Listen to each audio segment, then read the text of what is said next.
Bonjour et bienvenue à l'édition de ce matin. Nous allons nous entretenir sur le thème Prends tes responsabilités.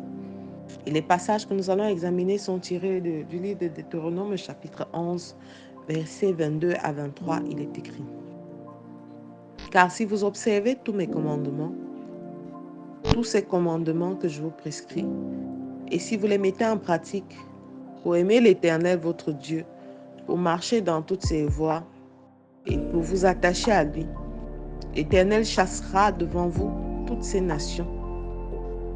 Et vous vous rendrez maître de nations plus grandes et plus puissantes que vous.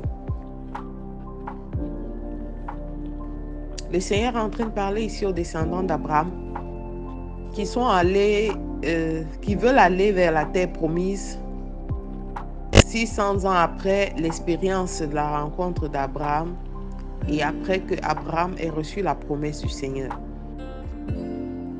Il a marché sur cette terre et le Seigneur lui a dit: je te la donnerai. Ses descendants sont venus réclamer leur héritage et le Seigneur leur propose deux actions. Lors des départs en captivité, certaines nations ont pris possession de leur terre et ont commencé à adorer d'autres dieux. L'une des principales conditions avant de se mettre en action, c'est que le Seigneur leur demande d'observer ses commandements, les commandements qu'il leur a prescrits, c'est-à-dire de l'aimer de tout leur cœur, de toute leur âme et de toute leur force. Le Seigneur a proposé deux actions. Il leur a dit quelle était sa part et quelle était leur part. Dans la démarche de chaque et dans chaque situation, il y a la partie spirituelle qui est la dimension spirituelle du projet ou du combat auquel vous allez faire face, et il y a la dimension matérielle. Chacun doit prendre ses responsabilités. Nous devons arrêter de croire que le Seigneur fera pour nous ce que nous refusons de faire. Il nous a donné la capacité de penser, d'interagir. Il nous a donné le libre arbitre. Et il nous a garanti qu'il nous accompagnera, qu'il sera avec nous étape après étape. Alors, la première phase consiste à la part de Dieu. Il a dit: je chasserai devant vous toutes les nations. C'est la part de Dieu. Je vais les détruire. Je vais détruire tout ce qu'ils ont mis sur mes terres. Je vais détruire leurs dieux. Je vais détruire les influences mystiques et maléfiques. Mais moi, je vous demande de prendre possession. Vous vous rendrez maître des nations plus grandes et plus puissantes que vous.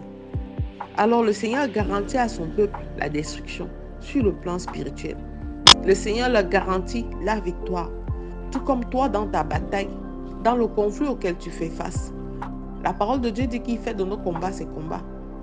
Alors il te garantit déjà au travers de ton jeûne, de ta prière, de ton attachement, de ton alliance avec lui, parce que tu as accepté d'être son fils ou sa fille, il te garantit la victoire.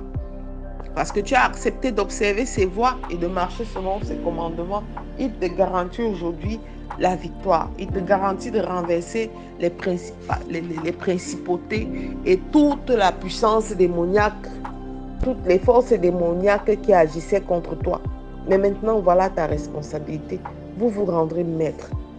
Ce n'est pas le Seigneur qui passe à l'action, c'est la responsabilité de l'homme. C'est l'aspect physique et notre part dans le combat spirituel. Cet aspect physique qui nous permet de nous lever et de prendre des mesures, d'avoir des attitudes de conquérants et de plus que vainqueurs. Le Seigneur a précédé les enfants d'Israël dans toutes les batailles les plus violentes et c'est pour ça qu'ils ont eu la victoire. Ils ont eu à interroger David. Prenait plaisir à interroger le Seigneur chaque fois qu'il devait avancer. Et tant qu'il n'avait pas la confirmation du Seigneur sur le fait qu'il vaincrait, il ne bougeait pas. Bien-aimé, Dieu t'accompagne et il a déjà pris part sa partie dans le combat spirituel. Mais maintenant, à toi de te lever pour gagner physiquement cette bataille. À toi de te lever pour dire: ces oppressions ne sont pas là pour me détruire. Parce que le Seigneur a mis en moi une puissance telle que je puisse supporter, je puisse surmonter et je surmonterai. Le Seigneur en moi a mis cette capacité telle que, afin que je puisse ne même pas réagir et garder le silence devant les attaques les plus violentes d'un chef, d'une hiérarchie. Le Seigneur a mis en moi cette capacité de rester silencieux au milieu des tempêtes les plus violentes, car c'est dans le silence et le calme que se trouve ta victoire.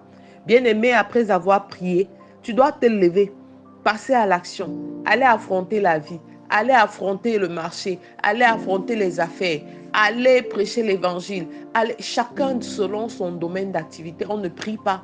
Tu ne finis pas de prier, de gagner, de voir la victoire sur le règne spirituel et tu retournes te coucher. Non.